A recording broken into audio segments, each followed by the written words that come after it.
परम पूज्य प्रखर प्रवक्ता चर्या चूड़ामणि आचार्य श्री विवेक सागर जी महाराज के मंगल प्रवचन को आप तक पहुंचाने वाले गुरु चरणानुरागी हैं संयोजक आचार्य श्री विवेक सागर संस्कार ट्रस्ट मुंबई, पुण्यार्चक ज्ञानचंद्र जैन एवं समस्त परिवार भोपाल, पुण्यार्चक श्री नरेंद्र कुमार जैन, श्री मनोज कुमार जैन, तनुज जैन, मानस जैन एवं समस्त परिवार, firm cement pipe industries Narsinghpur Madhya Pradesh एवं मास्टर पाइप इंडस्ट्रीज बुधनी जिला सीहोर मध्य प्रदेश।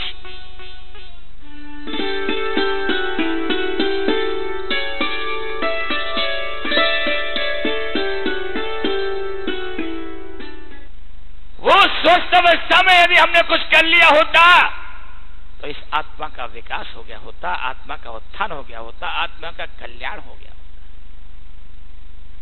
मैं भी कई बार विचार करता हूं, जीवन के 25 साल संयम की साधना में लगे, कहीं इसके पहले के समय और लगा दिए होते तो कितनी आनंद की अनुभूति हो रही होती। क्योंकि इस 25 साल के पहले का समय तो 18 साल का कहां संसार की व्यवस्थाओं में खो ही दिया। मैंने तो भैया 18 साल खोए, तुमने कितने खो दिए? 68 साल चले गए तुम्हारे तो पूरे। क्यों? अरे गवर्नमेंट भी 60 साल में रिटायर्ड कर देती है। 60 साल के बाद की आयु आप बोनस की आयु भी जी रहे हो। बोनस की आयु तो कम से कम धर्म ध्यान में लगा दो भाई। ये तो उसमें तुम्हारा क्या है अपना है? क्या है उसमें तुम्हारा अपना? गवर्नमेंट भी समझती है कि 60 साल के बाद व्यक्ति किसी काम का नहीं रहता है। क्यों भाई? उसके बाद क्या आयु कैसी है? बोनस है तो बोनस की आयु का क्या करना चाहिए?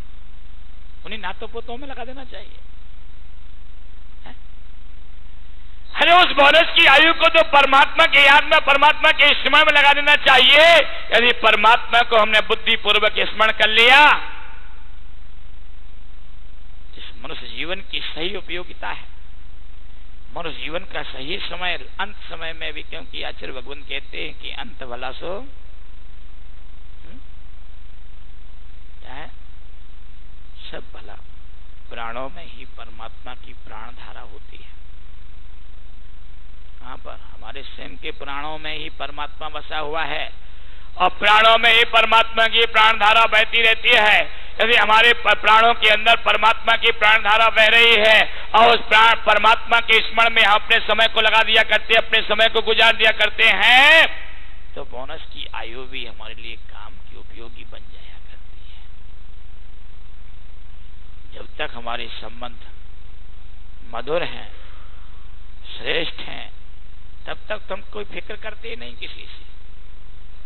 और किसी से संबंध खराब हो जाए तो अरे भाई उससे हमारे बहुत अच्छे संबंध थे, लेकिन जरा सी बात के पीछे हैं संबंध बिगड़। अरे भैया दुनिया के संबंध बने या बिगड़े, और दुनिया के संबंधों की चिंता मत करो। चिंता किसकी करो? परमात्मा के नाम की, परमात्मा के संबंध की।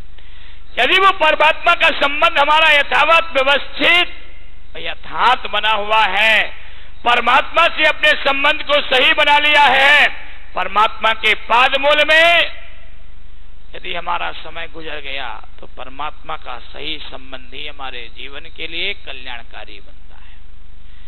राजा शरणिक ने सारी जिंदगी भर कुछ नहीं किया। विदेश के वशीभूत भी एक ऋषिराज का संबंध बना और वो ऋषिराज के संबंध से भी उसी नरकायु का बंद हो गया। अब आप कहोगे ऋषिराज के संबंध से भी राजा शरणिक को नरगति का बंद हो गया, लेकिन उस राजा शरणिक ने मुनिराज का संबंध तो स्थापित किया, लेकिन मुनिराज के संबंध को स्थापित करने के साथ साथ मन के अंदर अंतर द्वंद जो उसका चल रहा था, वह बदले का चल रहा था, वह विद्वेष का चल रहा था, और विद्वेष और बदले का जो संबंध स्थापित हुआ, उस संबंध ने उस जीव के लिए नरकायु का बंद करा दिया।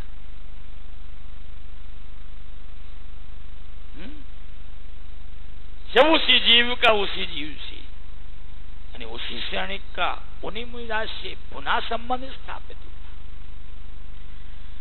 उस समय उसके अंदर अंतर्द्वंद नहीं था, कोई विद्वेष का परिणाम नहीं था, उस समय उसके अंदर कौतुक था, आश्चर्य था। देखें तो महाराज कैसे बैठे होंगे जब रानी चेलना का निमित्त बना, दूसरा संबंध स्थापित हुआ। उन्हीं महाराज के संबंध में रानी चेलना निमित्त बने, तो वही राजा श्रेणी उन्हीं महाराज के संबंध से सम्मित को प्राप्त कर लेता है। संबंध एक ही है, वस्तु जीव दोनों वही हैं, उसमें कोई निमित्त में और वस्तु में कोई अंतर नहीं हुआ, संबंध में कोई अंतर नहीं हुआ। अंतर किसमें हुआ? परिणामों में अंतर हुआ, लेकिन उसमें बीच में एक निमित्त और बढ़ गया था। उस एक निमित्त के बढ़ने पर, उस एक निमित्त के बढ़ने पर राजा सैनिक के परिणामों में अंतर बना। जहां मिथ्यात्व का सेवन करता हुआ वह राजा सैनिक नरकायु का बंद कर रहा था, वहीं राजा सैनिक मिथ्यात्व को बंद कर रहा था, सम्यक की ओर बढ़ रहा था, और सम्यक को उसने प्राप्त कर लिया। ये सब हमारे निमित्त संयोग के साथ, निमित्त संबंध के साथ परिणामों की दशा है। कई बार अपने लिए भी ऐसा भाव होता है, किसी किसी जीव को देख करके क्रोध का भाव उत्पन्न होता है, कभी कभी किसी जीव को देख करके मित्रता का, अपनत्व का भाव उत्पन्न होता है कि नहीं होता? कभी किसी के जीव के प्रति हमारे वह मधुर संबंध बनाने के भाव होते हैं। निश्चित है पूर्व पर्यायों के जो कसाय बंध के निमित्तात्मक जो विद्वेष के परिणाम पूर्व में बने होंगे जिन जीवों के निमित्त में, उन जीवों को देख करके वैसे ही परिणाम जीव का बनने लग जाता है। लेकिन तीसरा निमित्त अगर बीच में परमात्मा का मिल जाए, तो जहां विद्वेष के परिणाम हो रहे हैं वहां परिणामों की विशुद्धि बदल जाएगी, वहां परिणाम बदल जाएंगे। इसलिए हम अनादिकाल से भूल भुलक्कड़ तो बने हैं, लेकिन अपने स्वयं के लिए भूल भुलक्कड़ बने हैं। हमने कभी स्वयं को नहीं पहचान पाया, स्वयं को नहीं जान पाया, स्वयं की गिनती नहीं कर पाए, स्वयं के नजदीक तक नहीं बैठ पाए। और जब तक हम स्वयं के नजदीक तक नहीं बैठ पाएंगे, तब तक हमारा स्वयं का अस्तित्व कुछ भी हमें प्राप्त नहीं हो सके। दूसरे के तो हम चर्चाएं बहुत कर लेते हैं। एक आलोचना पाठ चलता है ना, जिनवाणी में चलता आलोचना पाठ। आलोचना पाठ क्यों पढ़ते भैया? कि जो भी हमारे लिए दोष लगे हों, मन से, वचन से, काय से, कृत से, कार्य से, अनुमोदना से, समारंभ से, समारंभ से, आरंभ से है, और क्रोध से, मान से, माया से, लोभ से, इतने प्रकार से जो भी हमारे लिए दोषारोपण हुआ हो, जो कुछ भी हमारे लिए कर्म का बंध हुआ हो, पाप लगे हों, हे भगवान आपके चरण सानिध्य में बैठ करके मैं इस आलोचना पाठ को पढ़ करके अपने दोषों का निवारण करता हूं। पड़ोसी के दोषों के निवारण की प्रार्थना नहीं करते, किसकी करते भैया? जब जीव को अपने आत्मा के स्वरूप का भान होता है कि हाँ मुझसे कुछ गलतियां हुई हैं, तब वो अपने दोषों का निवारण करने की चेष्टा करता है। इसलिए पढ़ता है वो क्या पढ़ता है? आलोचना पाठ पढ़ता है। जब वो स्वयं को भूल जाता है और दूसरे को याद रखता है तो आलोचना पुराण पढ़ता है। कभी देखा आपने आलोचना पुराण? मिला आपको? कई मंदिरों में आलोचना पुराण, किसी के घर पे है आलोचना पुराण? देखो मनिया जी कितनी आराम से नींद ले रहे थे। देखो जगा दो ने, जाग जाओ।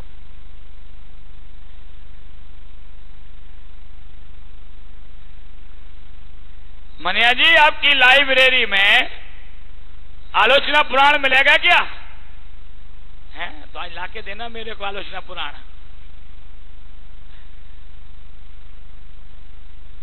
है आलोचना पाठ पढ़ने के लिए तो मंदिरों में जिनवाड़ियों में मिल जाता है, लेकिन कब जब हमें आत्मभान होता है, लेके जब हम दूसरे को देखते हैं तो आलोचना पुराण याद आता है। अलग है किसी के पास आलोचना पुराण? है इसके पास होगा। आलोचना पाठ को पढ़ने में तो हमें 10 मिनट का समय भी भारी लगने लग जाता है, क्योंकि आत्ममंथन का समय है, आत्महित का समय है। और आलोचना पुराण पढ़ने में 3 घंटे 4 घंटे भी निकल जाए तो अभी वो कम नजर आएंगे। अरे अभी कुछ नहीं, कैसे निकल गए समझ में नहीं आया, क्योंकि वो कर्म बंध का साधन है। उसी कर्म बंध से ही हमारे अंदर वो राग द्वेष की प्रवृत्ति सतत निरंतर बनती रहती है, बिगड़ती रहती है। इसलिए हमें अपने जीवन को सतत उस प्रवृत्ति से हटाने के लिए ही अपने संबंधों को याद करना चाहिए, अपनी सेहत को याद करना चाहिए, अपने समय को याद करना चाहिए। उन प्रवृत्तियों से हटने के लिए ही भगवान महावीर ने कहा कि लेना मांगना मत,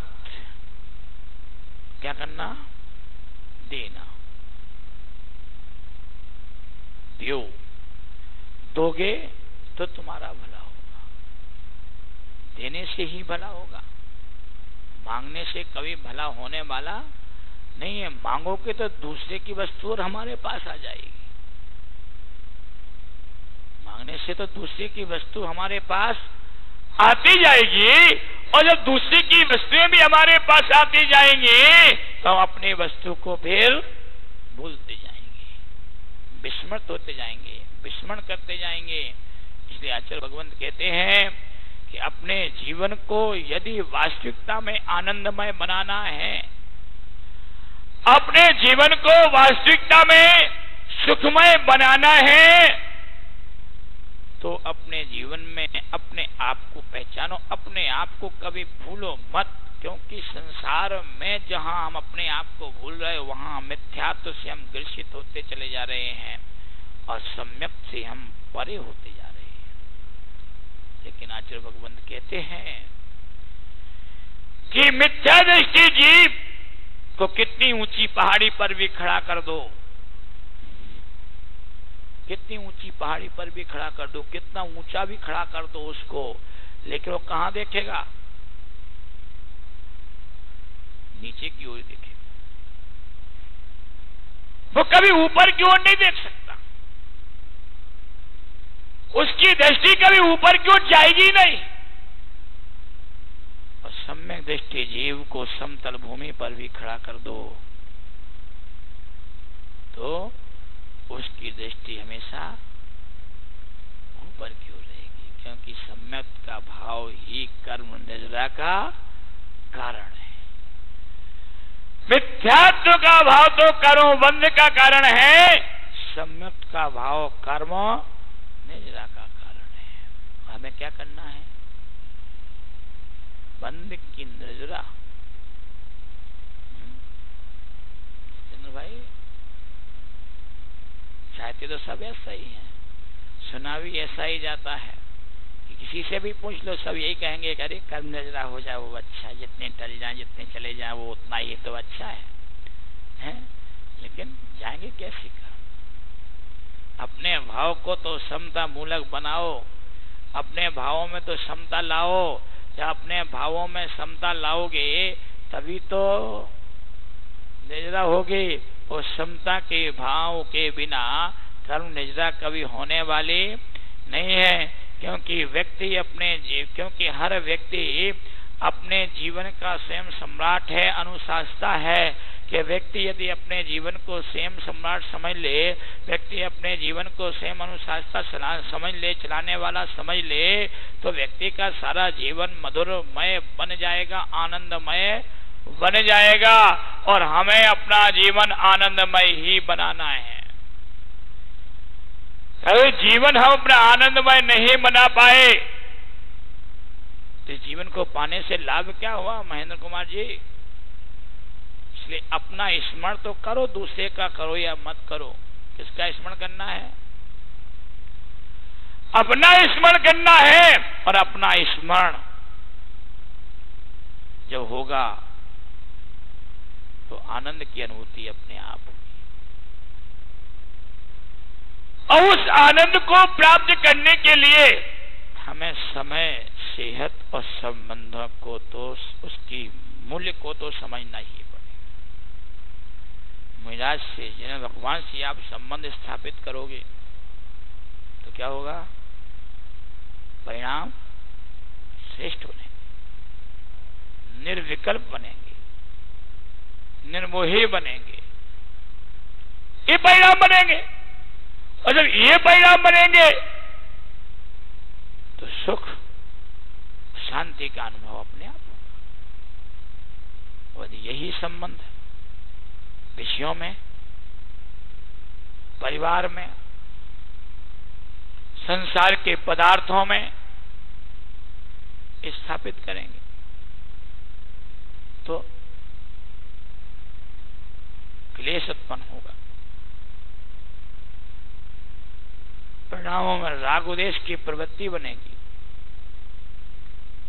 वस्तुओं के प्रति मोह बढ़ेगा।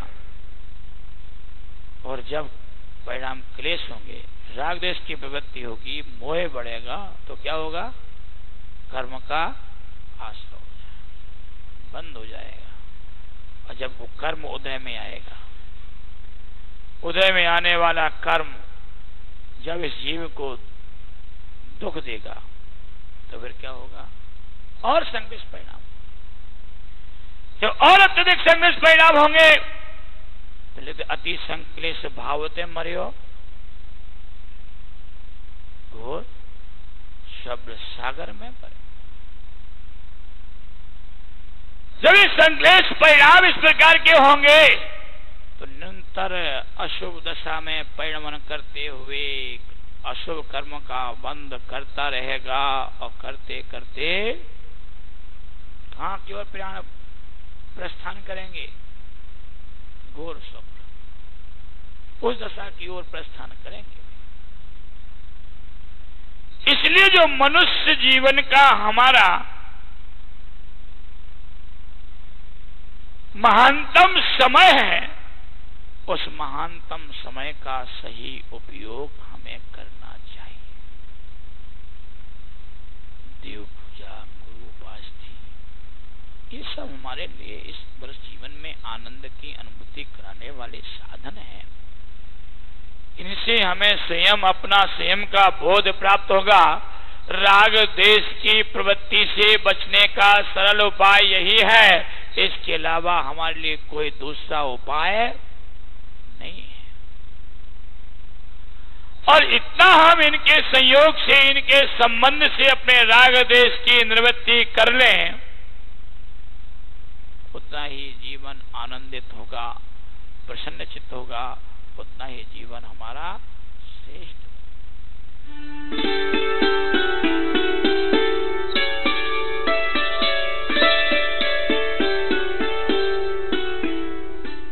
परम पूज्य प्रखर प्रवक्ता चर्या चूड़ामणि आचार्य श्री विवेक सागर जी महाराज के मंगल प्रवचन को आप तक पहुंचाने वाले गुरु चरणानुरागी हैं संयोजक आचार्य श्री विवेक सागर संस्कार ट्रस्ट, मुंबई। पुड़ियारचक ज्ञानचंद्र जैन एवं समस्त परिवार भोपाल। पुड़ियारचक श्री नरेंद्र कुमार जैन, श्री मनोज कुमार जैन, तनुज जैन, मानस जैन एवं समस्त परिवार। Firm cement pipe industries Narsinghpur Madhya Pradesh एवं मास्टर पाइप इंडस्ट्रीज बुधनी जिला सीहोर मध्य प्रदेश।